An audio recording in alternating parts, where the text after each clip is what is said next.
Faire ruisseler des rivières au milieu du désert, c'est la folle idée qu'a eue Mouammar Kadhafi pour son pays. La Libye est un vaste état d'Afrique, délimité par la Méditerranée au nord et entouré par le désert du Sahara sur toutes ses frontières terrestres. Contrairement à ses voisins algériens et tunisiens, la Libye ne dispose pas de chaînes de montagnes importantes capables de faire barrière à la sécheresse du Sahara. Par conséquent, le pays est désertique et aride à 95%. Les pluies y sont très rares, les températures extrêmement chaudes. C'est d'ailleurs en Libye, dans la ville d'Azizia, qu'a été enregistrée la plus haute température naturelle jamais atteinte, 58 degrés Celsius. C'est dans cet environnement hostile que Kadhafi va lancer son projet pharaonique, la Grande Rivière Artificielle. Avec son absence criante en eau de surface, la Libye est une terre dans laquelle la principale ressource en eau est souterraine. Dans les années 50, lors des opérations de forage de puits de pétrole, deux immenses nappes phréatiques ont été découvertes dans le désert libyen, le bassin de Nubie à l'est et le bassin de Mourzouk à l'ouest. Dès son arrivée au pouvoir, Mouammar Kadhafi promet qu'il va faire jaillir cette eau de sous-terre et créer une rivière qui alimentera les grandes villes du nord en eau douce, mais qui permettra aussi de se lancer dans l'agriculture et atteindre un rêve, l'autosuffisance alimentaire.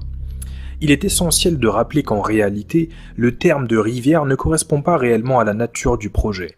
En effet, il s'agit concrètement d'un réseau de pipelines installé en profondeur sous le désert du Sahara. L'eau est pompée dans les nappes de Nubie et Mourzouk et acheminée jusqu'aux grandes villes du nord à travers ces pipelines. Le projet est officiellement lancé en 1983. Il est prévu que les travaux durent jusqu'en 2010. Le projet comporte d'abord une phase de construction des fameux pipelines. Kadhafi a insisté afin que des sociétés italiennes viennent s'installer en Libye pour produire les matériaux.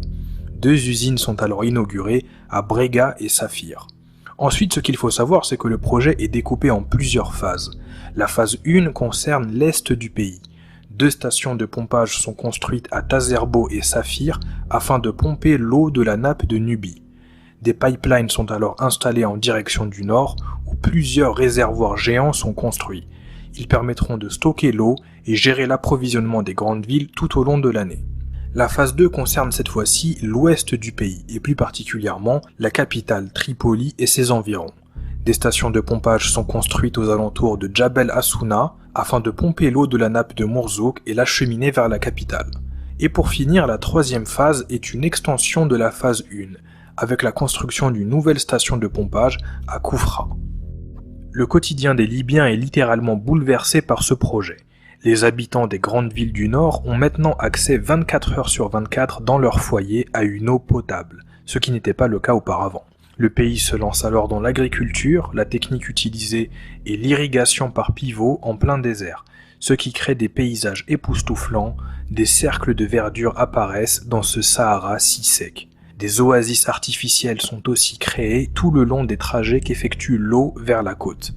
La production nationale agricole explose. Des fruits et des légumes made in Libya font leur apparition dans les marchés et en grande quantité, ce qui est inédit.